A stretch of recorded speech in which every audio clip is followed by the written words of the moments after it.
Welcome back to our Ask the Roofer video series. I feel like I just turned into that one. We had a question on our infographic about what the anatomy of a roof, what makes up the roof. If you haven't seen that, go look on our Facebook page. Had a really good response to it. A lot of people talked about how educational it was. A lot of shares, a record for us.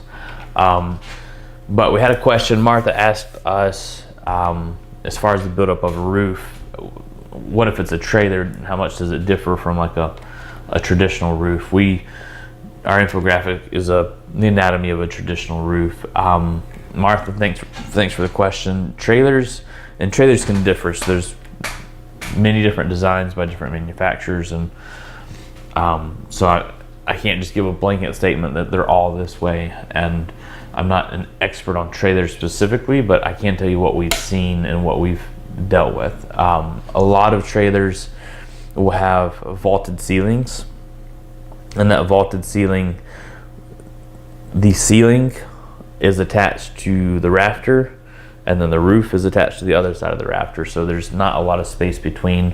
Most of that time, that space is filled with insulation, like a styrofoam or something like that. That's why you see a lot of heat transfer and cool transfer in trailers of that type, is because there's not a lot dividing. There's not a buffer space separating you from the outside world. There are trailers that have a normal ceiling and there's insulation and the roof built up, so they get a little bit better insulation, and it can vary, but the most common one we see, at least in our area, is where it's just a low vaulted ceiling, and that ceiling is attached to the rafter that on the other side is the roof. So you're 4 inches away from the rest of the world, or 6 inches away from the rest of the world. So that's what we typically see. So there's not a lot of ventilation. There's typically not any kind of ventilation system, but they have metal roofs most of the time. So you don't have to worry, like with shingles, you have to worry about the shingle overheating and failing over time or quicker. The metal roofs won't do that. But sometimes you see where people have put shingles, they put decking and shingles over the metal because the trailer's a little bit older and started leaking or whatever. So sometimes they'll add insulation. Actually, we've got,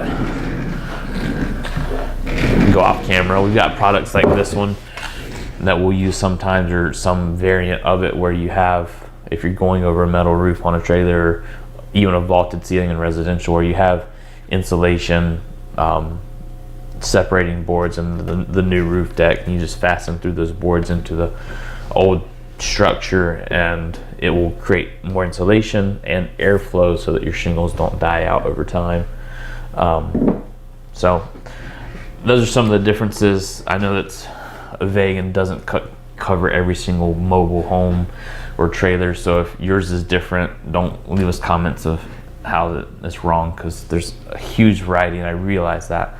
But hopefully that gave you a little bit of answers on your question. If you have any questions on this, other items, any roofing stuff, please leave them in the comments. I think I say this in the outro, so it's redundant, but thanks again for watching, and we'll see you on the next one. Thanks for watching another episode of our Ask the Roofer video series. If you like the content, please like, share, or subscribe here on Facebook or on our YouTube channel, whichever way you prefer to see it. And if you have questions, we'd love to get your input, see what you want to learn about, and do our best to help explain those things to you.